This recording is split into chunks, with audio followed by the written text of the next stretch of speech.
Hey, I'm tripping, I'm sliding, I'm riding through the back like hey, bust that on a beat, bro. Rap, wanna get a free throw. Hey, I'm tripping, I'm sliding, I'm riding through the back like hey, bust that on a beat, bro. Rap, wanna get a free throw. Hey, I'm tripping, I'm sliding, I'm riding through the back like hey, bust that on a beat, bro. Rap, wanna get a free throw. Hey, I'm tripping, I'm sliding, I'm riding through the back like hey, bust that on a beat, bro. Rap, wanna get a free throw. Hey, I'm tripping, I'm sliding, I'm riding through the back like hey, bust that on a beat, bro. Rap, wanna get a free throw. Hey, I'm tripping, I'm sliding, I'm riding through the back like hey, bust that on a beat, bro. Rap, wanna. Hey, I'm tripping, I'm sliding, I'm riding through the back like hey, bust that on a beat, bro. Rap, wanna get a free throw. Hey, I'm tripping, I'm sliding, I'm riding through the back like hey, bust that on a beat, bro. Rap, wanna get a free throw. Hey, I'm tripping, I'm sliding, I'm riding through the back like hey, bust that on a beat, bro. Rap, wanna get a free throw.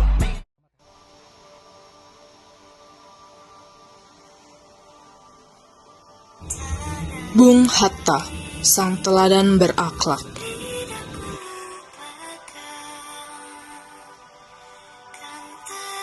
Saudara-saudariku sebangsa dan setanah air, pernahkah kita merenungkan seperti apa wajah ideal seorang pelayan publik? Seorang pemimpin sejati yang pengabdiannya tak ternilai oleh harta atau jabatan? Jawabannya, jauh sebelum akronim itu dicetuskan, telah tertulis jelas dalam lembaran sejarah bangsa kita, dalam kisah hidup seorang Muhammad Hatta.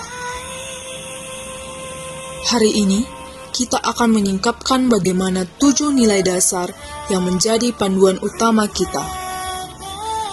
Nilai-nilai berakhlak telah dihidupkan dengan sempurna oleh Bapak Proklamator kita, Bung Hatta.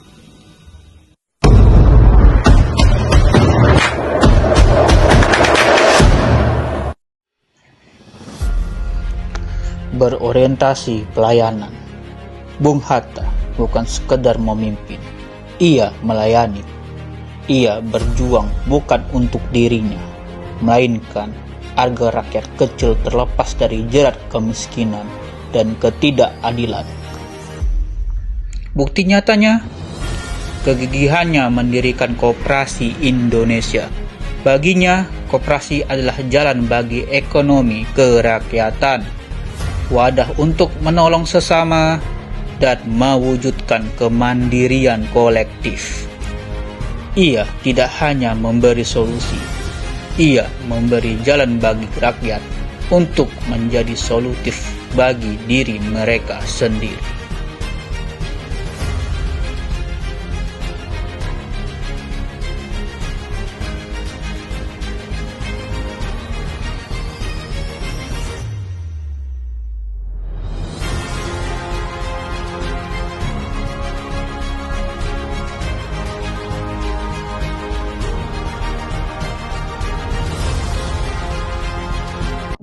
Akuntabel.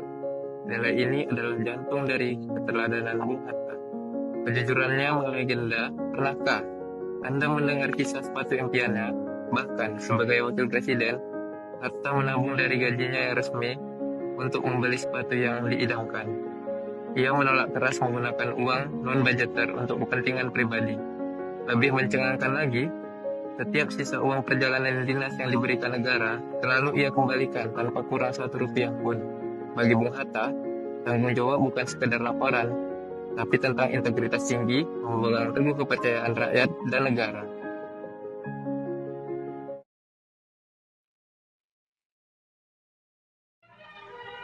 Hari Kebangunan Nasional ke-45 telah diperingati di Istana Negara.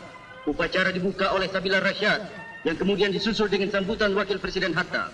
Dalam amanatnya, beliau menitik beratkan kepada soal-soal pembangunan. Ini dua hal yang bisa saya kemukakan kepada rakyat, yang mengenai dasar-dasar kemajuan kita. Pertama, sekolah; kedua, rumah sakit. Apabila kedua ini dimajukan kepada rakyat, mari rakyat, saudara-saudara, kita kerja bersama-sama.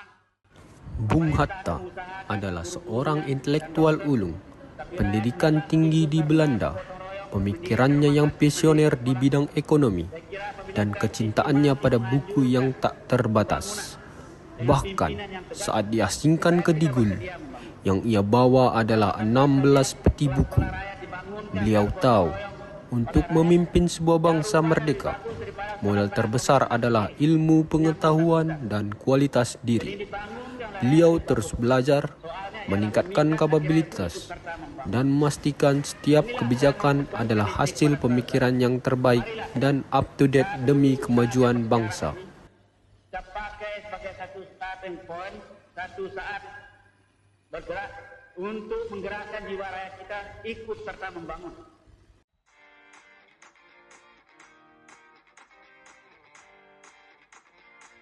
Yang berikutnya ialah harmonis. Di tengah gejolak perbedaan pandangan politik, Hatta adalah sosok penyeimbang. Beliau menghargai setiap perbedaan yang ada. Dalam sidang-sidang krusial penentuan dasar negara, beliau berperan penting dalam mengusulkan perubahan pada Piagam Jakarta, yaitu dari ketuhanan dengan kewajiban menjalankan syariat Islam menjadi ketuhanan yang Maha Esa. Tindakan ini adalah puncak dari toleransi dan kepedulian, memastikan setiap golongan, suku, dan agama merasa dihargai dan menjadi bagian dari Indonesia.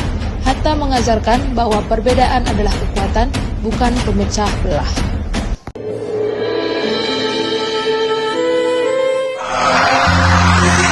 Apabila kita sekarang berkumpul di keliling meja bundar ini, maka segala pihak pasti mempunyai keyakinan bahwa pemusyawaratan kita di sini harus mencapai wujudnya, yaitu penyerahan kedaulatan yang penuh dan nyata pada bangsa Indonesia dengan tiada bersyarat.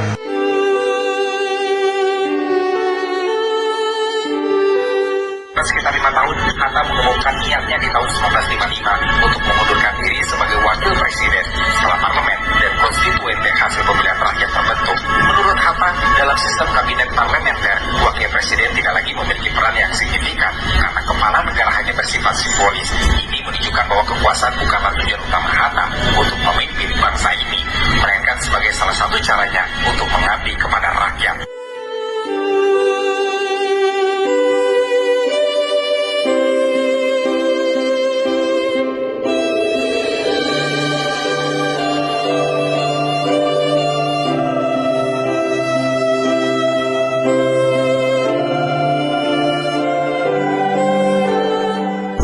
Setia pada prinsip dan negara.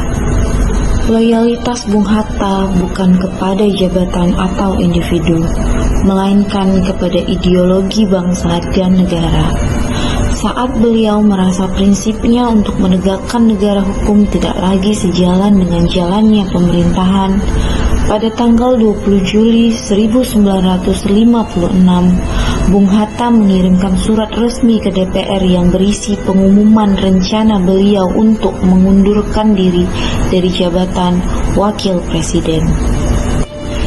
Tindakan itu bukan pembangkangan, melainkan perwujudan kesetiaan tertinggi. Ia memilih menjaga martabat dan prinsipnya demi kebaikan jangka panjang Indonesia, membuktikan bahwa kepentingan negara jauh di atas kepentingan pribadi dan kekuasaan.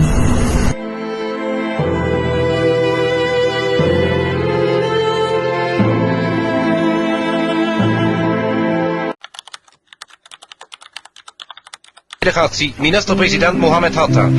Het is mij als leider de delegatie van de Republiek de Verenigde Staten van Indonesië een grote eer en waar genoegen hierbij namens de Republiek de Verenigde Staten van Indonesië de soevereiniteit over Indonesië te aanvaarden op de voet van zo even door de secretaris van de Nederlandse ministerraad voorgelezen akte van soevereiniteitsoverdracht.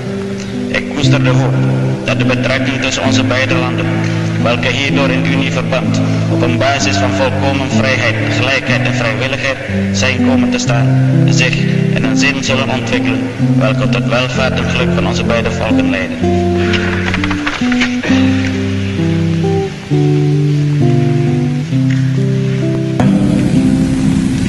Apabila kita sekarang berkumpul di keliling meja bundar ini, maka segala pihak pasti mempunyai keyakinan bahwa permusyawaratan kita di sini harus mencapai wujudnya, yaitu penyerahan kedaulatan yang penuh dan nyata pada bangsa Indonesia dengan tiada bersyarat.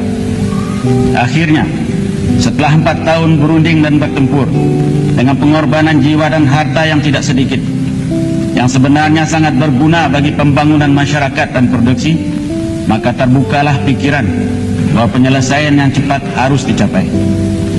Pengalaman yang pahit di masa yang lampau memberi kenyataan bahwa hanya satu-satunya jalan untuk menyelesaikan soal Indonesia ialah penyerahan kedaulatan dengan tidak bertanggung.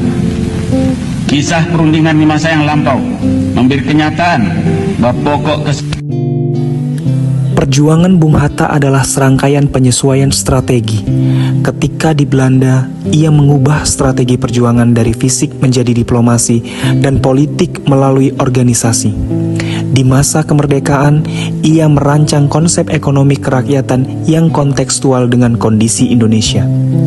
Bung Hatta adalah negarawan yang proaktif, cepat tanggap terhadap dinamika global dan tantangan di depan mata.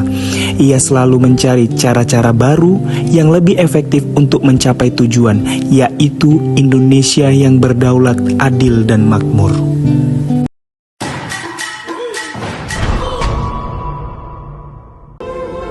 Terakhir, kolaboratif.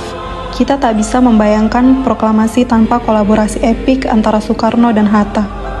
Mereka adalah dui tunggal.